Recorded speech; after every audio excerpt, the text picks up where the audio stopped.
क्या आपने कभी कल्पना की है, अगर मैं वक्त को रोक सकूं? सोचिए, एक पल में सब कुछ थम जाए और आप उस खामोशी में अकेले हों।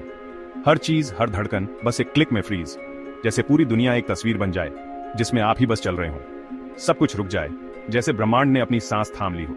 वक्त की रफ्तार थम जाए और हर चीज एक रहस्यमय शांति में डूब जाए। पर क्या यह सिर्फ साइंस फिक्शन है या सच में मुमकिन है? चलिए, इस रहस्य की तह में चलते हैं और जानते हैं कि विज्ञान क्या कहता है। सबसे पहले, टाइम है क्या? क्या यह सिर्फ घड़ी की सुइयों का घूमना है या इससे कहीं ज्यादा गहरा? आइंस्टाइन के मुताबिक वक्त कोई अलहदा चीज नहीं, ये स्पेस का ही एक डायमेंशन है, जिसे हम स्पेस टाइम फैब्रिक कहते हैं। यानी समय और स्थान एक दूसरे से जुड़े हुए हैं। यानी समय एक इल्यूजन नहीं, बल्कि यूनिवर्स की फिजिकल रियलिटी है जो हर चीज को एक साथ जोड़ता है। हर घटना, हर मूवमेंट इसी टाइम के धागे में बंधी है। अब सवाल यह है, क्या इस टाइम को स्लो या स्टॉप किया जा सकता है? क्या हम वाकई वक्त की रफ्तार को अपनी मर्जी से बदल सकते हैं? एल्बर्ट आइंस्टाइन की थ्योरी ऑफ रिलेटिविटी कहती है, वक्त हर जगह एक जैसा नहीं चलता। अलग अलग जगहों पर टाइम की स्पीड बदल सकती है। अगर कोई चीज स्पीड ऑन फ्लाइट के करीब पहुंचे या ब्लैक होल के पास जाए तो वहां पर उसका समय धीरे हो जाता है। इसे कहते हैं टाइम डिलेशन। ये एकदम फिल्मी लगता है, लेकिन ये हकीकत है। जैसे अगर मैं लाइट स्पीड से 5 साल घूम कर आऊं तो धरती पर शायद 50 साल बीत चुके होंगे। मेरे लिए टाइम स्लो हुआ, बाकियों के लिए तेज। ये अंतर असल में मापा जा चुका है। तो क्या इसका मतलब है कि मैं टाइम को पूरी तरह रोक सकता हूँ? क्या मैं सच में एक पल को हमेशा के लिए थाम सकता हूँ? थ्योरी कहती है, अगर मैं लाइट स्पीड तक पहुंचूं तो मेरे लिए वक्त रुक जाएगा।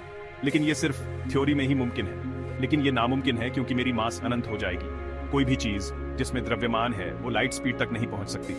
दूसरी तरफ ब्लैक होल के इवेंट होराइजन के पास टाइम इतना स्लो हो जाता है कि बाहर से देखने वालों को लगेगा सब फ्रीज हो गया है। वहां वक्त लगभग रुक जाता है। क्वांटम लेवल पर भी मजेदार बातें हैं। यहाँ टाइम और भी अजीब तरीके से काम करता है। साइंटिस्ट्स ने मॉलिक्यूल्स को एब्सोल्यूट जीरो यानी -273.15 डिग्री सेल्सियस तक कूल किया है, जहां एटम्स की मूवमेंट लगभग रुक जाती है। ये विज्ञान की एक बड़ी उपलब्धि है। यानी माइक्रो लेवल पर टाइम को स्लो करना मुमकिन है, लेकिन पूरी तरह रोकना अभी भी पॉसिबल नहीं है। क्वांटम फ्लक्चुएशंस फिर भी चलते रहते हैं और टाइम पूरी तरह कभी नहीं रुकता। अब थोड़ा फिलोसॉफिकल हो जाएं। सोचिए, अगर वक्त रुक जाए तो हमारी यादें, हमारे अनुभव सब क्या होंगे? कुछ साइंटिस्ट्स मानते हैं कि टाइम एक इल्यूजन है। ब्लॉक यूनिवर्स थ्योरी के हिसाब से पास्ट, प्रेजेंट, फ्यूचर सब एक साथ मौजूद हैं। हम सिर्फ अब को फील कर सकते हैं। यानी समय का बहाव हमारी चेतना की वजह से है। और अगर हम सिमुलेशन में हैं तो टाइम एक कोड है जिसे मॉडिफाई किया जा सकता है। शायद किसी और दुनिया में यह मुमकिन हो।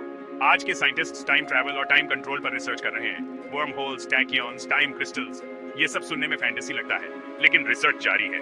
कौन जाने अगले 100 साल में हम टाइम को बेंड या पॉज करना सीख लें। विज्ञान की दुनिया में कुछ भी नामुमकिन नहीं कहा जा सकता, लेकिन फिलहाल वक्त को पूरी तरह रोकना सपने जैसा है। ये एक ऐसी कल्पना है जो हमें सोचने पर मजबूर करती है।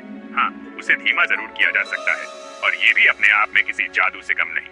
अब सोचिए, अगर आपको वक्त रोकने की ताकत मिल जाए तो क्या आप अपनी किसी गलती को बदलेंगे, या हमेशा एक खास पल में जीना चाहेंगे, या फिर आप वक्त को बहने देंगे जैसा वो है?